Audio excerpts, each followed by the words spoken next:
नबी करीम अलैहिस्सलाम फरमाते हैं, मैं उस बंदे को जानता हूं जो सबसे आखिर में दोज़ख से निकाला जाएगा और जन्नत में डाला जाएगा। सबसे आखिर में दोज़ख से निकलेगा और जन्नत में जाएगा, मैं जानता हूं। हुजूर फरमाते हैं, अल्लाह ताला अपने करम से, अपनी रहमत से, ये जरा अंदाज देखिए। इस पर हुजूर बड़ा मुस्कुराए, बयान करके बड़ा मुस्कुराए।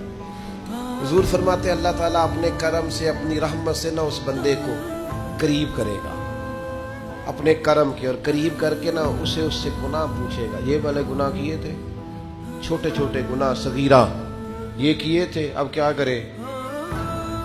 उसे पता है कि मालिक तो सारा जानता है। वो कहेगा, मालिक को हो गई गलती, मैं भूल गया था।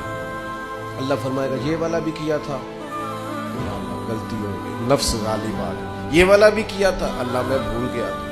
हुजूर फरमाते हैं, ये बंदा डर रहा है कि ये तो अभी छोटे छोटे हैं, मेरे तो पाप भी हैं बड़े बड़े पीछे, ये जो शुरू हुआ है काम तो ये कहीं दूर ही ना निकल जाए, क्योंकि ये तो छोटे छोटे गुनाह सगायर अभी आ रहे, तो पीछे कबायर भी हैं और बड़े बड़े गुनाह हैं।